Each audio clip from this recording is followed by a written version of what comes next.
So, hi, I'm Deanne Birch, Programme Lead for Hep C Later.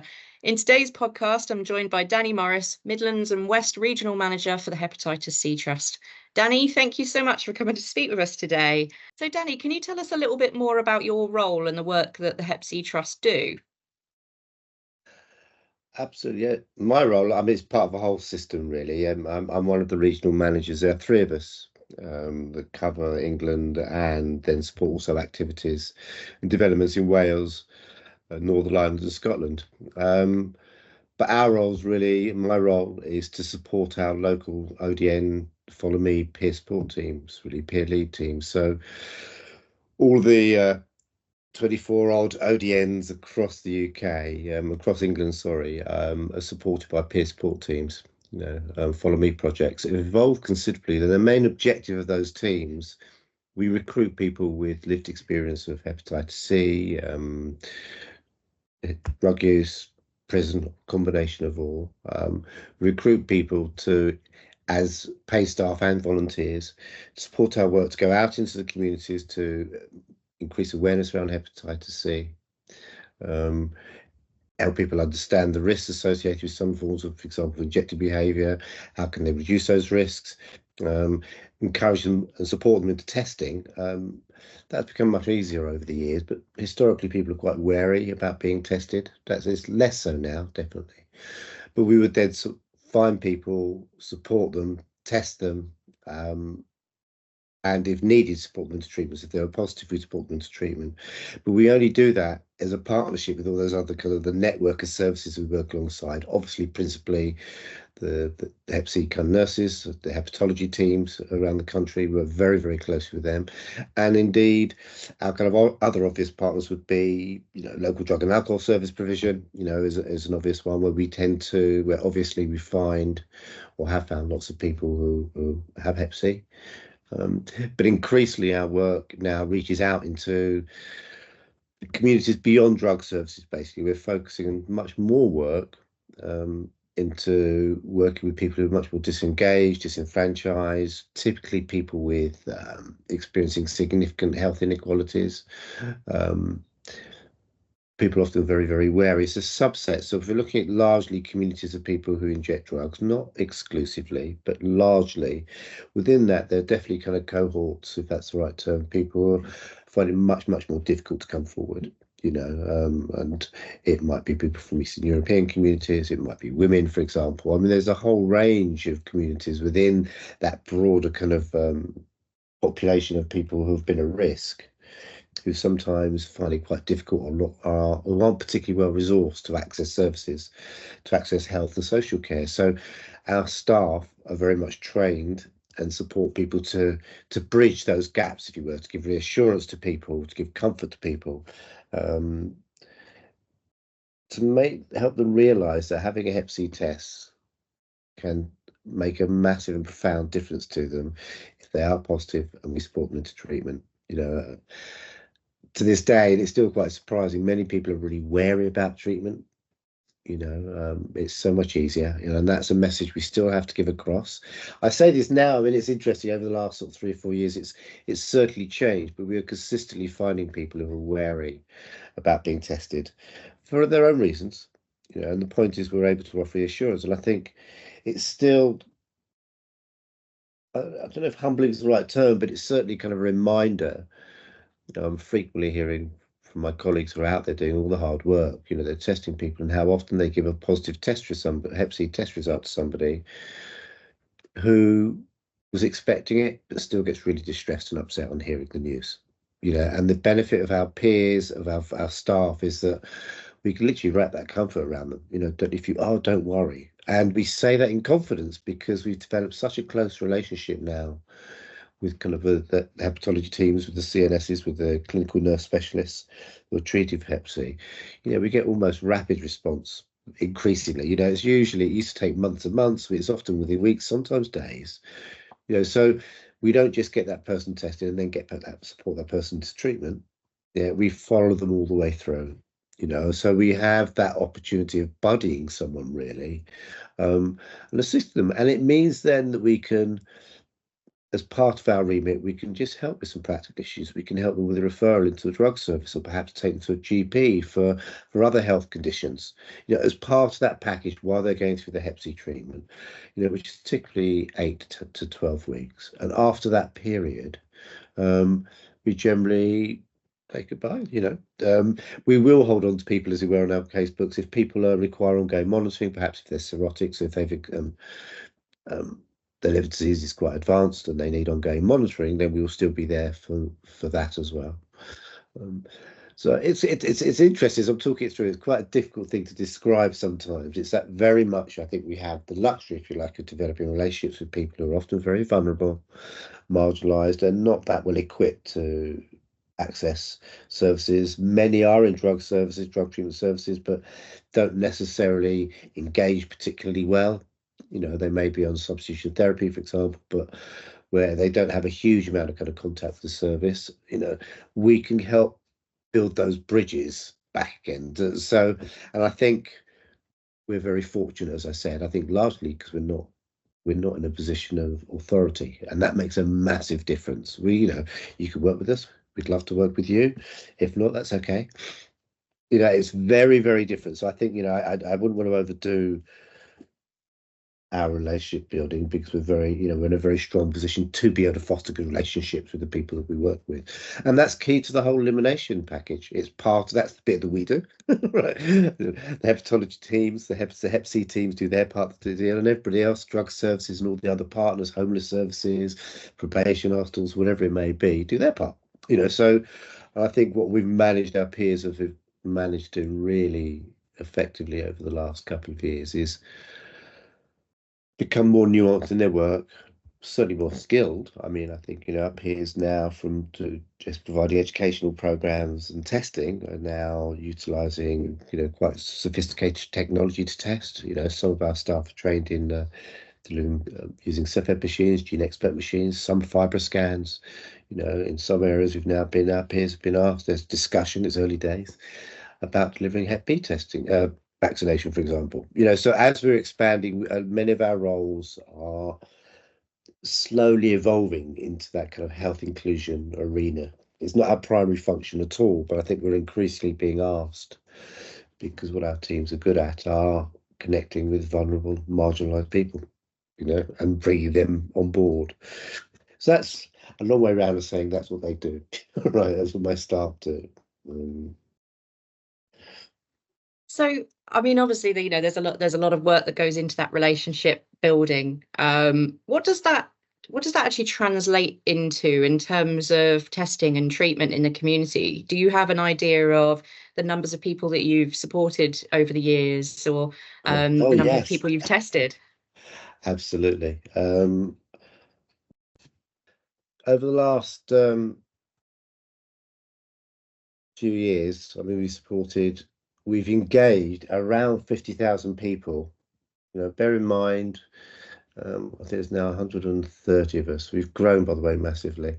We've engaged around 50,000 people through awareness sessions. And as I said, those are the fundamentals of the work my colleagues are going to do. It's going out into the community, often using their own stories of experience to inform people around hepatitis C, the risks, benefits of testing, the benefit of treatment. That's key. And from that, that's where we get most of our testing. And it's interesting, the majority of people, our data shows us that the majority of people that we asked who feel they've been a risk, who we asked to be tested, then agree to be tested. So over the last, I think it's nearly, I need to double check on this, the last 4 years, it's 30, we've tested 31,000 people. All right. We've supported 3,500 people into treatment. Around 20% of those are not in drug and alcohol treatment. It's an approximate. We've tested nearly 15,000 people in prison through various high intensity test and treatment events. Our organisation, the Hep C Trust, has got two arms, basically the community arm, which I'm involved in, and the prison side as well. We work very, very closely with them. And of those 14,500 people that were tested for Hep C in prison, for example, 1,200 were supported to start treatment while in prison. The advantage of our close working relationship as with the prison team is that we are able to take follow me referrals from the prison team. So when people are leaving prison, they're in a position then to come into the community. We can transfer their treatment and so on and so forth. We have something last year, there were 5,000 helpline requests. We have a national helpline as well. So we're kind of busy. I don't know if those figures help you particularly. So those numbers are absolutely, they're really important to recognise the work that you're doing. I suppose I wonder about any specific examples that come to mind that you have, Danny, of how peers have really worked in that person-centered way to help someone who's been affected by hepatitis C. Is there anything that springs to mind? I mean, often, plenty of examples to give you. That was interesting that I was talking to a nurse recently that we've worked with in one of our areas in Leicestershire, actually, ODN. And she was saying really clearly how we couldn't do the work without support for Hep C Trust and its peer volunteers. She says clearly, it's through everybody's lived experience you can gain the patient's trust and help them engage with our service. So, she's been a very successful and experienced hepatology nurse, specialising in Hep C for many, many, many years. And she said it's so obvious the difference that peers make. We are testing people that I saw 10 years ago, or treating people that I, first came across years ago that were lost to follow up. So certainly from the professional side, I think it's very, very evident that most colleagues are recognising. It took a while, Deanne. It took several years for our partners to, I think, fully appreciate the role of peers, people with lived experience. It's a new way of working, so those kind of comments, positive comments we get typically from ODNs and our colleagues, because we are able to work and find people the service otherwise couldn't connect with. I think that goes without saying. From an individual point of view, I mean, I think that I could give you numerous examples, and I think I'm often at fault on not logging this kind of properly. All of us regularly hear really positive comments from people we're working with. About how we've saved lives, and I think how people describe very often. And the reason I'm often kind of vague about this is because it's our bread and butter. We just go and do it. Does that make sense? We're not very good at recording the commendations. I have this conversation with colleagues all the time, but very, very typically people describe how often for the first time in their lives, they've been successful in something. If you're working with somebody who spent the last 2, 3, 4, 5 years on the streets, literally street homeless, with very, very little opportunity to change, very little sense of kind of progression or future, and very little future orientation. Often low mood state, often concurrent mental health related issues, relationship issues, trauma related issues. And our work can often provide that wee small step. And certainly services and our service users are saying how things progress with those individuals very not uncommonly whilst we get them through Hep C treatment. And I think to me, there's something how people often, it's interestingly, I would say more women, I would say, again, it's anecdotal, how they feel more comfortable now about talking to nurses, for example. I think there's part of me there that particularly if you're a woman or definitely a mother and you've got injecting history or currently injecting, it's so difficult to kind of be open and not feel judged or stigmatized while you're engaging with healthcare services. And that's not that surprising. We know that, and it still happens day in, day out. So again, there's something here about our peers being that interface and seeing, I think one of the things I'm most proud of in terms of legacy, actually, if I'm honest, there are the two things. One is the number of people we supported into treatment, and we will continue to support. Absolutely profound changes to those people's lives. But the other is the legacy in terms of working with NHS healthcare professionals and seeing their attitudes change. I'm working with a very well-known, very established consultant hepatologist who said several years ago, we were chatting and he wrote an article in a hepatology magazine, hepatology journal, an international journal, how his practice had changed and evolved significantly after working with our peers. the language, understanding people more.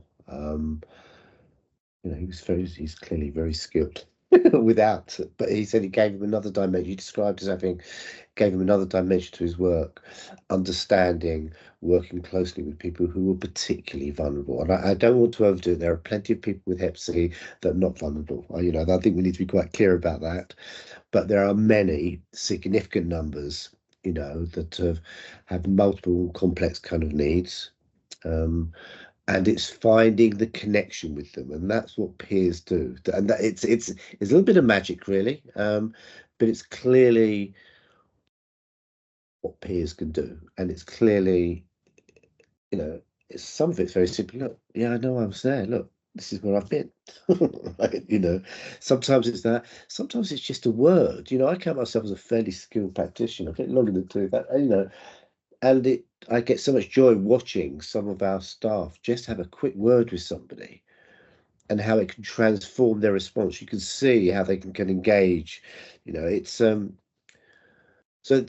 we have very clearly some profound.